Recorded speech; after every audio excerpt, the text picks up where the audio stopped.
The film begins with a young girl named Ita, who is washing her clothes inside a dimly lit washroom. As she scrubs, a strange feeling creeps over her, as if someone is standing right behind her. Slowly, she turns around. Witch-like figure stares back at her. Terrified, Ida screams loudly. Hearing her scream, her friends rush toward the washroom. When the door opens, they find Ida standing motionless, her eyes empty, as if her soul has been sucked out of her body. The story then rewinds 2 days earlier. We see Ida and her childhood friend Maya chatting. Maya is planning a hiking trip with her brother and cousins, and she invites Ida to join them.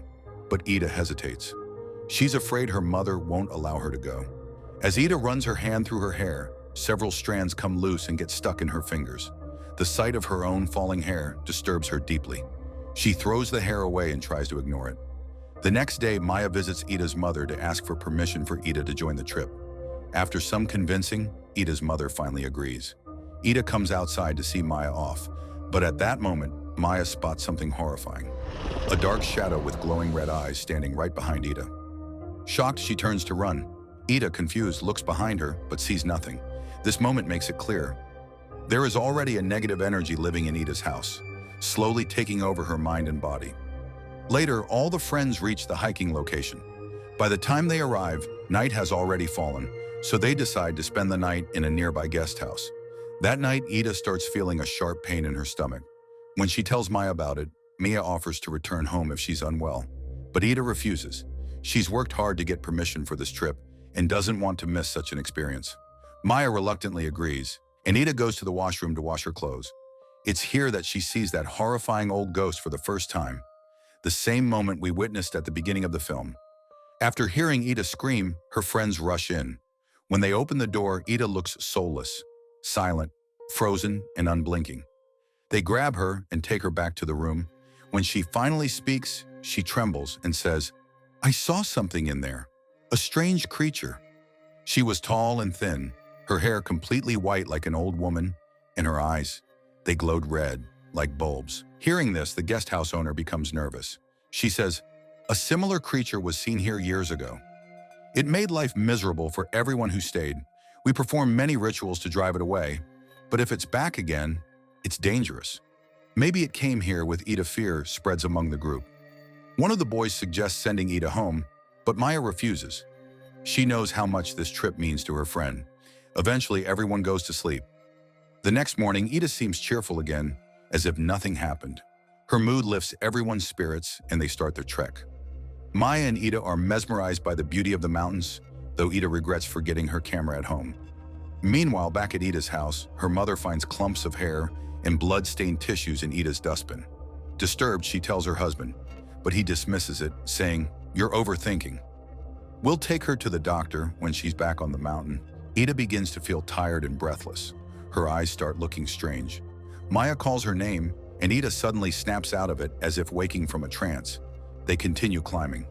Later, when the group stops to rest, Ida quietly wanders off toward a nearby lake. Maya follows her, scolding her for leaving alone, warning her the area isn't safe. But when Ida turns toward her, Maya freezes in horror. Ida's hands have turned black and long like a witch's, and her eyes are completely white. With a chilling smile, Ida grabs Maya's throat. Maya's screams bring the boys running, and they manage to pull Ida away. In that moment, Maya sees a tall, old figure standing in the lake, wearing white clothes with long hair and glowing red eyes. The same entity Ida had seen earlier, but no one else can see her. They take Ida back to the guest house and manage to revive her. When they ask what happened, Ida says she doesn't remember anything. Maya insists that Ida is possessed, but Ida laughs it off. Her laughter frightens everyone, and they start climbing again. As they move higher, they hear someone running around them and the faint laughter of a child echoing through the forest.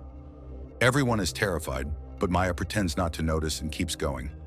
Soon they encounter an old man standing in their path. When they get closer, a loud shrieking sound fills the air, so painful it makes their ears ring. They all faint. When they regain consciousness, the old man is gone. One of the boys angrily says, "All this is happening because of Ida." Girls attract negative energy in such conditions. Ida glares at him but says nothing. They continue hiking until Ida collapses again. Her face wrinkles, her body stiffens, and her lips turn pale. Then she smiles. Suddenly, she bursts into a terrifying laugh that echoes across the mountain. Everyone is frozen in fear. Maya realizes that Ida's mind is no longer in her control. When she suggests turning back, Ida's eyes turn white as she says in a deep, otherworldly voice. Blood fills her eyes as she speaks. Everyone steps back, realizing the same entity has fully possessed Ida. Ida growls, "I'll reach the top, and I'll kill anyone who tries to stop me." Then she storms off, climbing alone. As the group watches, Maya notices that old woman again, watching them from afar. No one else can see her. We learn that Maya possesses spiritual insight. She can see things normal people cannot. Determined, Maya and her cousins chase after Ida. They finally catch up to her, and Maya, crying, begs her to stop. Ida also begins to cry and says, "This hike will be the biggest memory of my life." "I can't leave it unfinished." Moved, Maya convinces the group to continue with Ida, hoping things might return to normal once they reach the top. As they climb higher, Ida's condition worsens. Still, she pushes herself onward. Finally, they reach the 3,000-meter peak by nightfall. They set up camp and try to rest, but Ida begins convulsing again. Her body twists unnaturally as if her bones are breaking. The group panics and rushes down to seek help. They find a local man who returns with them. Whispering something in Ida's ear, he begins chanting louder as her body contorts violently. Her eyes turn black, veins glow blue, and her limbs twist until suddenly, she goes still. The man's chanting works, and Ida appears normal again. Meanwhile, at home, Ida's mother prays when she suddenly feels someone watching her. There's no one there. Her husband mocks her fear. Back at the camp, Ida wakes up in the night. Her face shifts, transforming into the same terrifying entity. Maya jolts awake, screaming, but realizes it was just a nightmare, until she notices Ida is gone. She rushes outside and finds Ida standing in the dark. When Ida turns, her face is no longer human. Maya's nightmare is real. She slaps Ida, snapping her out of the trance, and drags her back. By morning, everyone packs to return home, but Ida lingers, staring at a giant rock and murmuring something to herself. They finally drive back to the city. Maya's brother and cousins drop Ida at her home. She doesn't even greet her mother, going straight to her room. Her mother feels uneasy. That night, Ida's condition worsens again. Her terrified mother calls a religious teacher from the mosque, but his prayers have no effect. Ida's parents rush her to the hospital, but doctors can't diagnose her illness. When Maya and her brother visit, Ida's furious father blames them. He threatens to report them to the police unless they fix it. Maya's heartbroken. At midnight, Ida sees the same entity again, the tall, thin witch with glowing red eyes. Her condition worsens, and by morning, she's dead. Her sudden death devastates her family and friends. Maya is inconsolable, haunted by guilt and nightmares of Ida every night. One day, Maya remembers something. The night they left for hiking, Ida's father had secretly given her a bundle, telling her to throw it into the lake. Ida had done it, and that's exactly where Maya had seen the witch. Terrified, Maya tells Ida's mother everything. Shocked, her mother confronts her husband, demanding to know what was in that bundle. When she enters a forbidden room in their house, she discovers him performing dark rituals, practicing black magic. The truth is revealed. Ida's father's business had been failing. He believed someone had cursed him and sought revenge through a sorcerer. The sorcerer gave him a cursed doll to dispose of far away.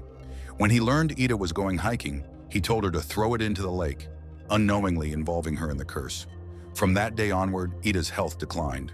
Her hair fell out, her nose bled, her body weakened. The curse meant for his enemy had backfired, consuming his own daughter. Realizing what he'd done, Ida's father breaks down in tears. "I never meant for this to happen. I just wanted to protect my family. I didn't know I'd lose her because of it." Time passes. Life slowly returns to normal. Months later, the same group of 6 friends returns to the mountains to honor Ida's memory. While standing near the same lake, Maya suddenly sees Ida's shadow. She smiles faintly, talking softly to her lost friend.